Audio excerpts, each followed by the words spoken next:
बिस्मिल्लाहिर्रहमानिर्रहीम। हज़रत अबू सरीहा हुज़ैफ़ा बिन उसैद गुफ़ारी रज़ियल्लाहु ताला अन्हु से रिवायत है, उन्होंने कहा, हम लोग क़यामत के बारे में बातें कर रहे थे कि रसूल अल्लाह सल्लल्लाहु अलैहि वसल्लम ने बालाई खाने से झाँका और फरमाया, क़यामत नहीं आएगी जब तक 10 निशानियाँ ज़ाहिर न हो जाएं। सूरज का मगरब से तलू होना, दज्जाल, धुआं, दाबतुल अर्ज़, याजूज मजूज, हज़रत ईसा इब्ने मरियम अलैहिस्सलाम का ज़ुहूर नज़ूल और ज़मीन में दनस जाने के 3 वाक़यात, एक मशरिक़ में, एक मगरिब में और एक जज़ीरा अरब में और यमन के शहर अदन बीन की गहराई से एक आग का ज़ुहूर जो लोगों को हाँक कर हशर के मैदान में ले आएगी। जब वो रात को ठहरेंगे तो वो आग भी इनके साथ ठहरेगी। जब वो दोपहर को आराम के लिए कैलूला करेंगे तो वो भी इनके साथ कैलूला करेगी। सुनन इब्ने माजा हदीस नंबर 4055। हज़रत अनस बिन मालिक रज़ियल्लाहु ताला अन्हु से रिवायत है, रसूलुल्लाह सल्लल्लाहु अलैहि वसल्लम ने फरमाया, 6 चीज़ों से पहले पहले अमल कर लो। सूरज का मगरब से तलू होना, धुआं, ताबातुल अर्ज़, दज्जाल, आदमी का ज़ाती मसला मौत और आम लोगों का मामला अमूमी फितना। सुनन इब्ने माजा हदीस नंबर 4056। हज़रत अब्दुल्ला बिन उमर रज़ियल्लाहु ताला अन्हु से रिवायत है कि रसूलुल्लाह सल्लल्लाहु अलैहि वसल्लम ने फरमाया कि अल्लाह ताला बंदे की तौबा इस वक़्त तक कबूल करता है जब तक कि गरगरा की कैफियत शुरू ना हो।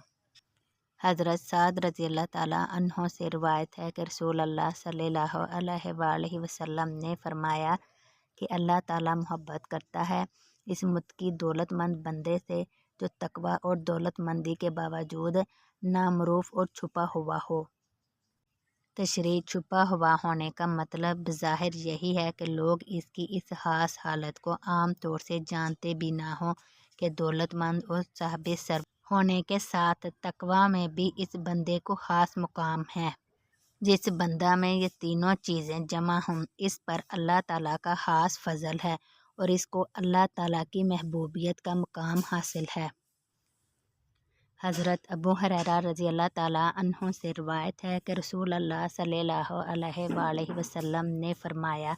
कि जो शख्स दुनिया की दौलत व तरीक हलाल इस मकसद से हासिल करना चाहे ताकि इसको दूसरों से सवाल करना ना पड़े और अपने अहलो अयाल के लिए रोज़ी और आरामो आसाइश का सामान मुहैया कर सके और अपने पड़ोसियों के साथ भी वो एहसान और सलूक कर सके, तो क़यामत के दिन वो अल्लाह के हजूर में इस शान के साथ हाजिर होगा कि इसका चेहरा 14वीं रात के चाँद की तरह रोशन और चमकता होगा। और जो शख्स दुनिया की दौलत हलाल ही ज़रिए से इस मकसद से हासिल करना चाहे कि वो बहुत बड़ा मालदार हो जाए और इस दौलतमंदी की वजह से वो दूसरों के मुकाबले में अपनी शान ऊंची दिखा सके और लोगों की नज़रों में बड़ा बनने के लिए दादो दहश कर सके, तो क़यामत के दिन वो अल्लाह ताला के हजूर इस हाल में हाजिर होगा कि अल्लाह ताला इस पर सख्त गज़बनाक होगा। हज़रत उक़बा बिन आमिर रज़ियल्लाहु ताला अन्हु से रवायत है कि रसूलुल्लाह सल्लल्लाहु अलैहि वसल्लम ने फरमाया, जब तुम देखो कि अल्लाह ताला किसी बंदे को इसकी मासियत, कोशी और नाफरमानी के बावजूद